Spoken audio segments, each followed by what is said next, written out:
In a small town called Ijoko, there lived a young girl named Feyi.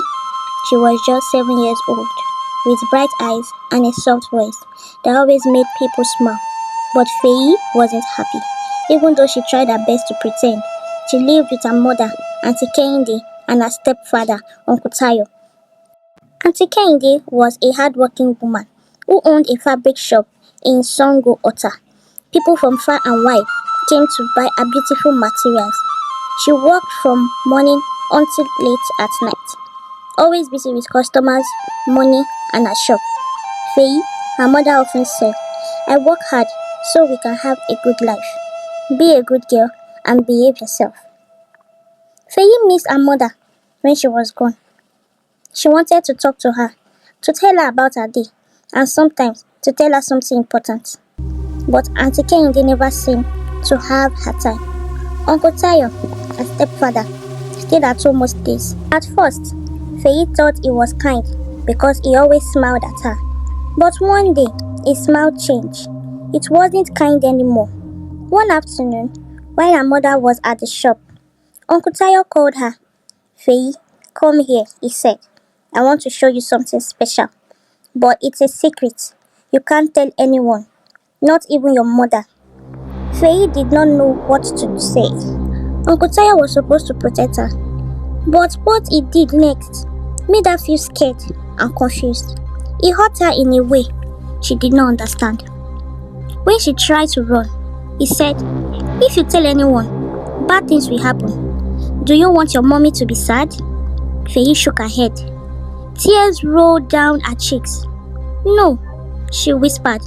Days turned into weeks, and the same thing kept happening. Feyi wanted to tell her mother, but whenever she tried, her mother was too busy. One evening, Feyi walked to the dining table, where Auntie Kehinde was counting money. "Mommy, can I talk to you?" she asked, her voice trembling. "Feyi, not now," her mother said, without looking up. "Can't you see I'm working?" "But it's about Uncle Tayo," Feyi started, holding her dress. "Feyi, I said I'm busy." Auntie Kehinde snapped, not noticing the tears forming in her daughter's eyes. Feyi's heart sank. She wanted to scream, to tell her mother everything, but she was too scared. She felt like no one could help her.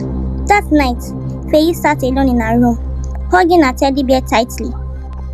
She stared out the window, wondering if anyone would ever listen to her. Feyi stayed quiet, holding her teddy bear tightly. As the shadows in her room grew longer, the night was always the hardest when her mother wasn't around. Uncle Tayo would creep into her room, his heavy footstep making her stomach twist. That night, like so many others, she tried to make herself invisible. She hid under the blankets, holding the edges and holding her breath. But Uncle Tayo always found her.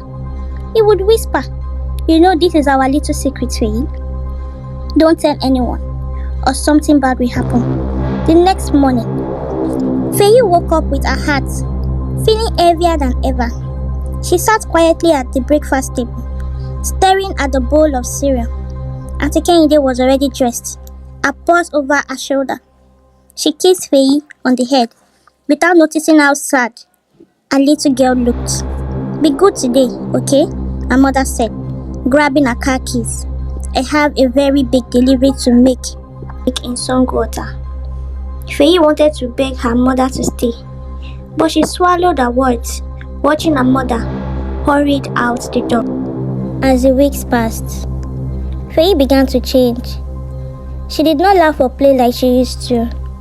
She did not even enjoy drawing anymore, something she loved doing before.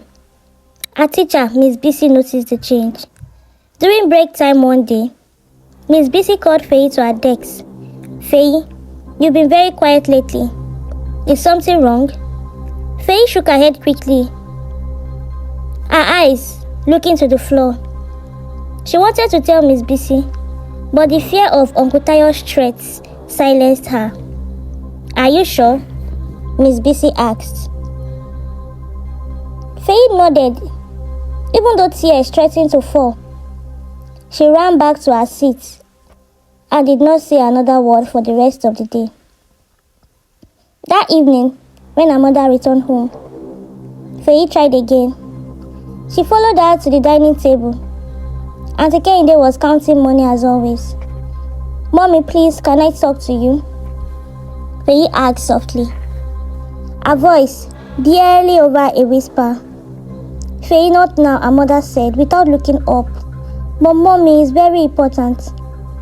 "I said not now," Auntie Kehinde snapped, slamming her pen down. "Why are you always disturbing me when I'm busy? Go to your room." Feyi froze. She wanted to scream and tell her mother everything, but the words got stuck in her throat. She turned and walked away, her tiny footsteps echoing in the quiet house. Later that night, Feyi laid in bed. She remembered a story her grandmother had once told her. It was about a brave little bird that found a way to call for help when no one would listen. The bird sang its heart out until someone finally heard its cry.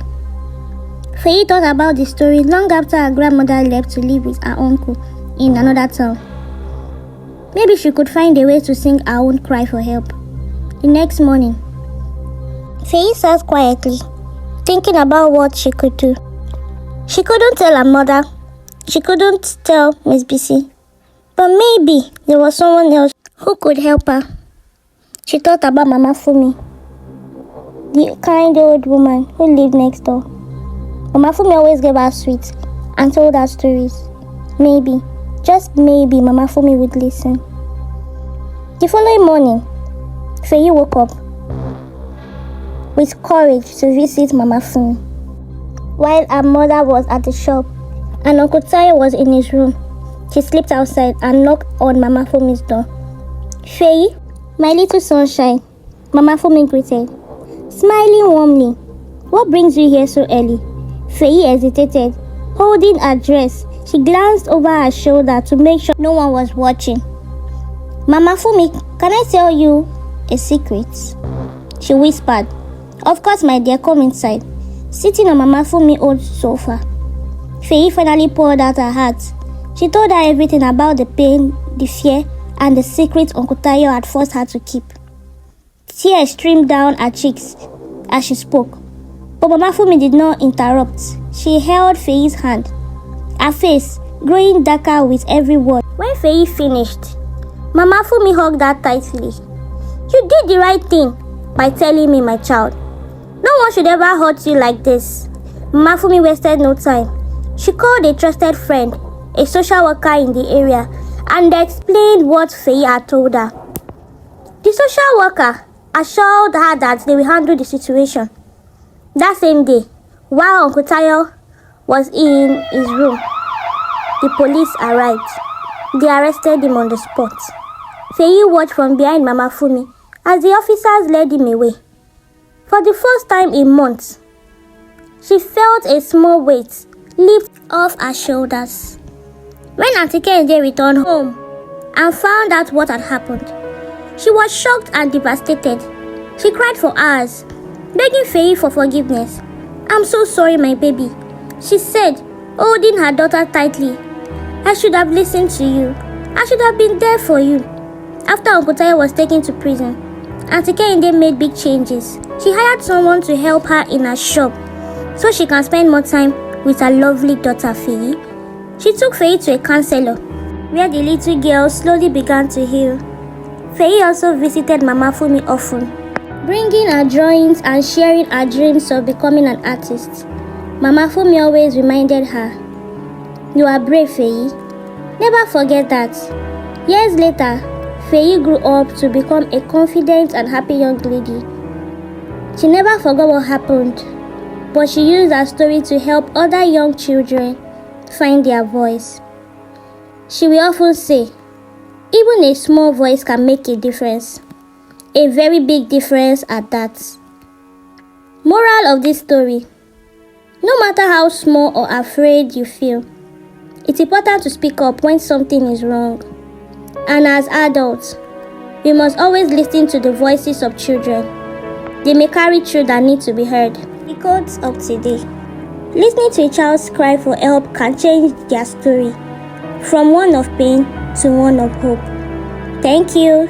Please share, follow, subscribe, and don't forget to like and comment.